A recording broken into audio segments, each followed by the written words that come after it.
Olmaz. Cihangir, ne olur beni Leman'ın yanına apar. Hiç olmazsa ahırıncı defa kızımın yüzünü görüp sahiş eləyirəm. Cemil, vallahi bilmirəm ne diyeyim. Axır qəmin olsun. Ay Cihangir müəllim. Gör bizim başımıza neler geldi. Leman bizi tek koyup gitti. Anan ölsün ay Leman. Ya, Cemil, sakin ol. Sakin.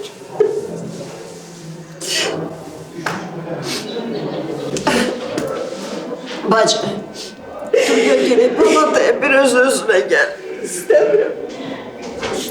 Cemil'e solmaz düz değil. Gidin bir palakaların birinde uzan diyeyim, Cemil özüme geldi. Yok. Cihangir, Toğrul gətirdilər. Bəlkə gəlib bir oğlundan maraqlanasın. Ben geldim Cemile Hanım'a başsağlığı vereyim. Gelirdim özümden.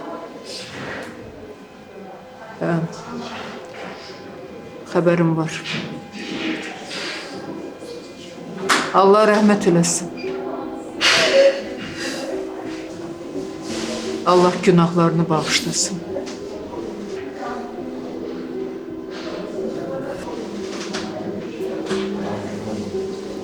Solmaz.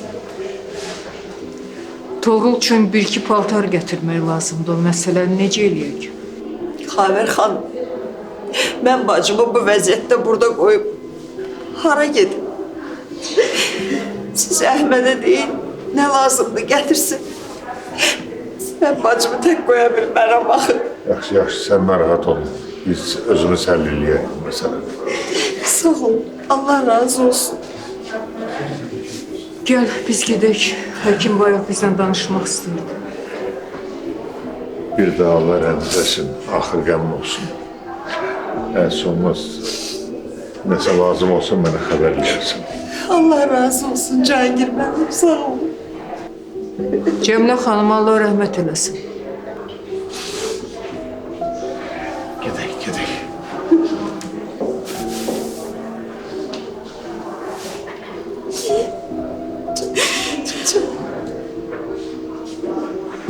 Dur ay bacım, dur.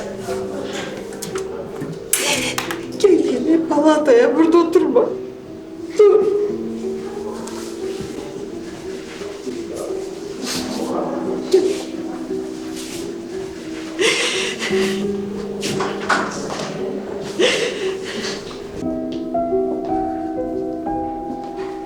Cihangir, sən onların yanına getməməliydin. İnsafsızlıq eləmək axarır. Eləməliydim. Görmədin nə gündəydilər. Gördüm nə gündə idilər, amma neynəmək olar? Qismətdir. İndi hər halda qohum olmuşuq. Bunu da yaddan çıxarmayam da. Qohum olmuşuq, hə? Amma sən də yaddan çıxartma ki, başımıza nə gəlibsə onlara görə olub. Vaxtında sizə çox dedim, az eşitdiniz. Bu da axırı. Xavər, sən heç özünü günahkar saymırsan. Yox. Mən niyə günahkar saymalıyam ki özümü?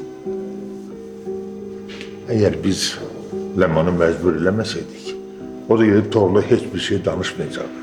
Və bütün bu hadisələr də baş verməyəcəkdi. Cihangir, biz hər şeyi bilə-bilə göz yummalıydıq.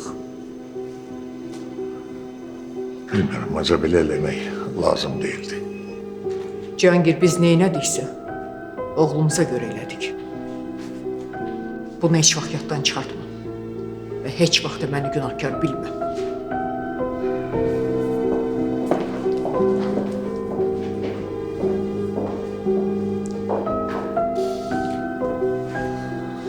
Toğrul, belə olmaz da, yemək yeməlisən.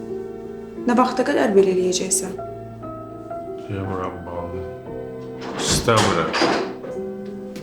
Məcbur elə özünü. Yeməlisən, immunitetin düşəcək. Bağlı Ürəyim istəmir, yemirəm.